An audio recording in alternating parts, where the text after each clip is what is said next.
So we're going to talk today about how to advertise on Facebook like a rock star. How many of you have tried advertising on Facebook, such as boosting a post or more? And So right far. now they're Okay, about great. 1.8, actually closer to 1.9 billion members and about 25 billion ad clicks a year. So wouldn't it be nice to kind of tap into that? Advertising on Facebook is pretty inexpensive compared to other media, and it doesn't mean that you should stop advertising in other one way that you reach people. So please keep in mind that there's a big marketing toolbox. Social media is one piece of it. Facebook advertising is one piece of that. But because it's growing and Facebook isn't going anywhere and more people are on Facebook, it's important to understand how to use this tool. And also Facebook offers great targeting opportunities for targeting your audience. Website traffic ads, okay, that's when you're directing people to your website.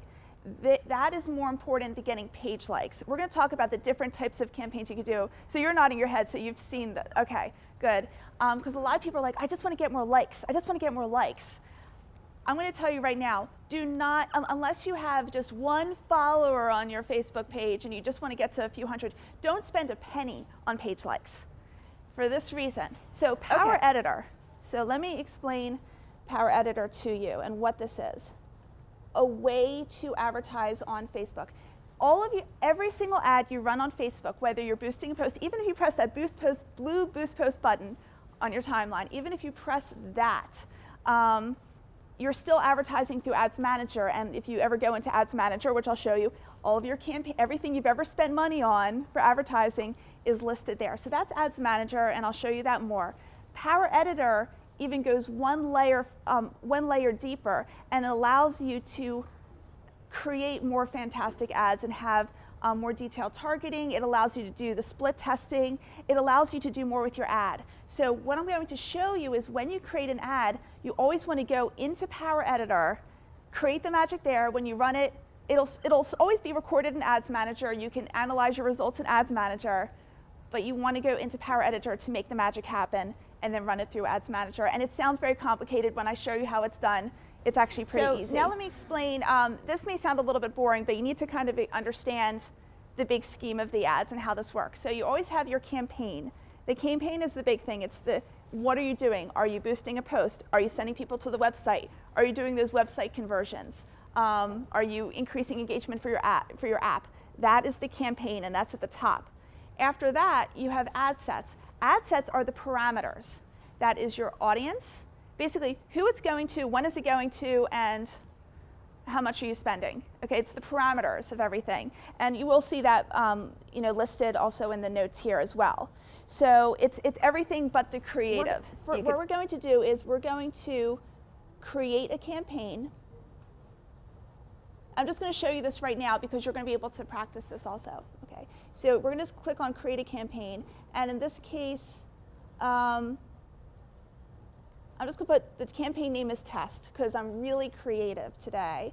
The campaign objective is traffic, which basically means driving traffic to a specific page of your website. It's not obvious with the word traffic. Okay, but that's what it means. Just to let you know, this is where you could choose your other objectives that we talked about: brand awareness, page likes, post engagement, which is boosting a post from the back end. Okay, so that's where you're going to find everything. But again, we're just going to stick with traffic for right now. Create a new ad set. We're just going to do one ad set, and we're going to call that Test because it's really good. And we're just going to I'm going to do test 1 for create a new ad because I'll show you how to do the A/B split test, okay? So think about your audience and the other types of things that interest them, okay, that keep them up at night. And that's what you want to have as your interest, and I'll show you what that looks like. And then again, we'll continue to narrow down your audience as you do more and more ads. So now you can see what's happened right here. You have the blue area, which is being covered, but the red area, which is being excluded. So you can do include, exclude. You can also do zip codes as well if you, like, let's say you have a territory with specific zip codes. The only thing you can't do is you can't like put in specific neighborhoods. Or also you can't put in Newcastle County, which is a shame because that would be really awesome if you could do that. So I usually do the radius, and once in a while the zip codes depending on the client or the purpose. Okay, so right now you're in the ad preview. You're in the review ad section. Help make your business stand out.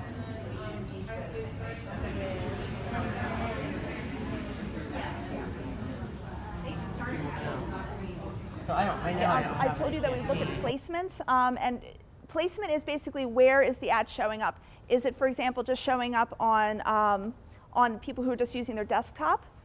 For Facebook, is it people who are just using mobile? Is it both? Is it Instagram as a placement? Even if you do not have an Instagram account or a business Instagram page, you can still advertise on Instagram. What's interesting about Because, and I heard this at a recent seminar, even after I had actually created this slide, is the power of the word because, and that seems to get people's attention more than anything else. You would never think it. I do recommend if you have a video instead, videos naturally get more engagement. So if you have something that naturally does better anyway, I'd rather you do a video, but not everyone has just videos on hand. So in which case we'll do an image here. You see the red warning sign went away. Once you have everything set and you're ready to publish, only when you're ready to publish, that is when you click the green button that says review changes. Okay? You don't do it beforehand. It looks like you're just going to review. You could go back to it later.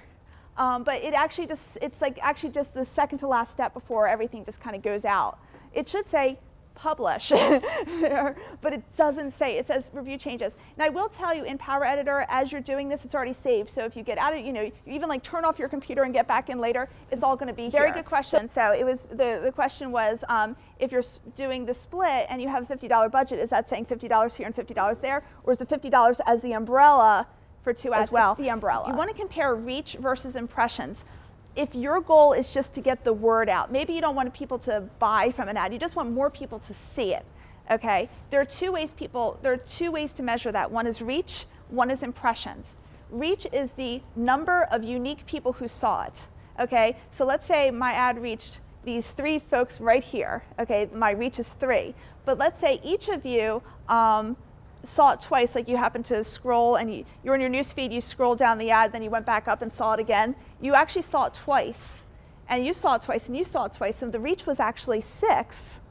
But so the impressions was 6 and the reach was 3. So impressions are always more than reach.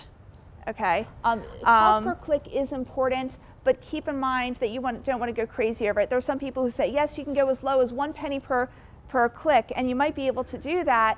But are you having the right people click on it?